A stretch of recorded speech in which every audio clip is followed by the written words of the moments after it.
Guys, lahat ginagawa namin para makatipid. Hindi na kami nakakapag-grocery ngayon. Ang ginagawa ko ngayon, bumibili na lang ako ng tingi-tingi sa supermarket. Update lang guys sa cost of living ngayon dito sa Qatar. As you all know, February 28, yung nagsimula yung putukan dito sa Middle East. Alam nyo na yan guys. And that time, syempre takot kaming lahat sa mga putukan, sa mga nararanasan naming that time. Sa ngayon, wala nang mga pagsabog. Okay na okay naman. Pero, eto na nga guys.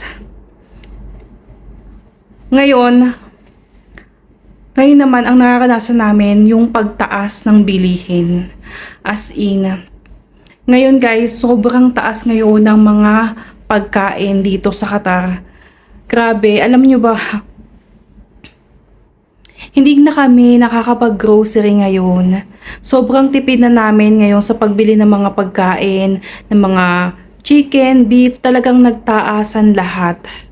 Well, even before din naman, mataas na yung bilihin dito sa Qatar. Pero guys, ngayon, mas grabe. As in, kung mababa yung income mo dito, talagang mahihirapan ka. Kami nga, na mababa din naman ang income namin. Pero may mas mababa pang mga income sa amin dito guys. Pero hirap na kami, especially kung pamilya kayo at may pinag-aaral kayo, renta kayo ng bahay.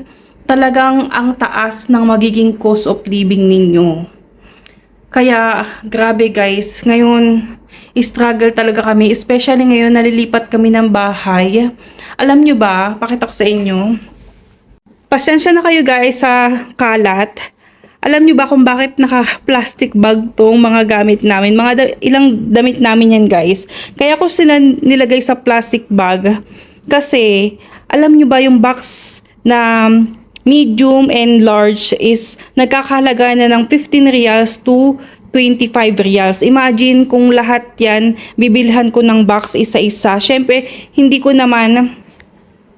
naman pwedeng i-mix lahat sa isang box, 'di ba? Syempre dapat magkakaiba para kapag dating doon sa bahay ay pagka kinuha ko na separate din siya para hindi ako mahirapan.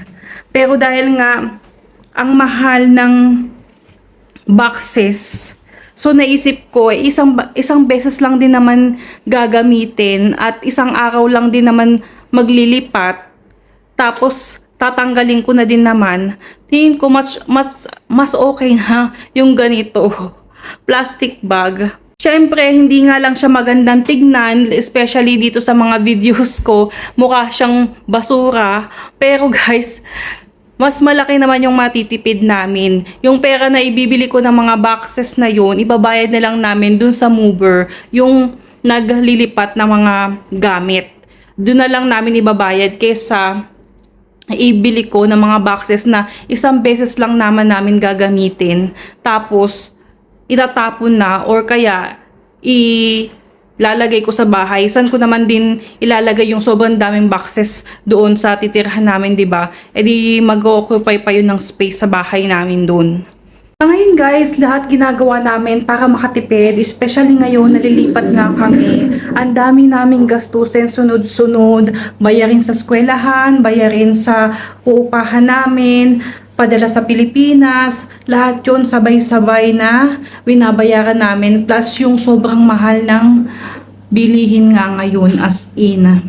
Parang ang tagal ko nang hindi nakapag-grocery. Ang ginagawa ko ngayon, bumibili na lang ako ng tingi-tingi sa supermarket, ganyan.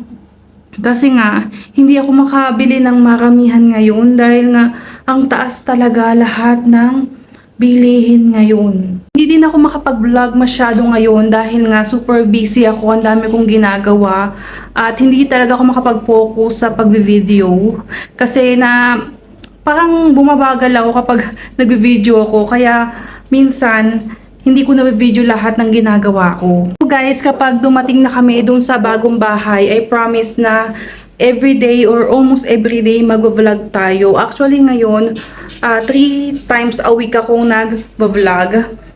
gusto ko maging consistent ngayon. Gusto ko maging consistent ng ganun. Pero sa ngayon guys, minsan pumapalya ako dahil nga eto, ang dami kong ginagawa talaga. And ayoko naman i-video yung mga, alam mo yun, mga walang kwentang video o kaya yung parang super boring. Kasi alam ko naman na hindi nyo magugustuhan yun. Like katulad nito, nagsasalita lang ako. Gusto ko lang talagang i-share kung ano talaga yung nangyayari ngayon sa amin at dito sa Qatar, kung ano nga yung status ng economy. So ayun guys, inshallah talaga ay maging maayos ang lahat at maging okay na tayong lahat. Lahat ng bansa alam ko apektado, hindi lang kami. Lahat halos ng bansa is tumaas yung mga bilihin, especially dyan sa Pilipinas. Alam namin dito sa Middle East, dyan sa Pilipinas, apektado din kayo. Sobrang taas din ng mga bilihin.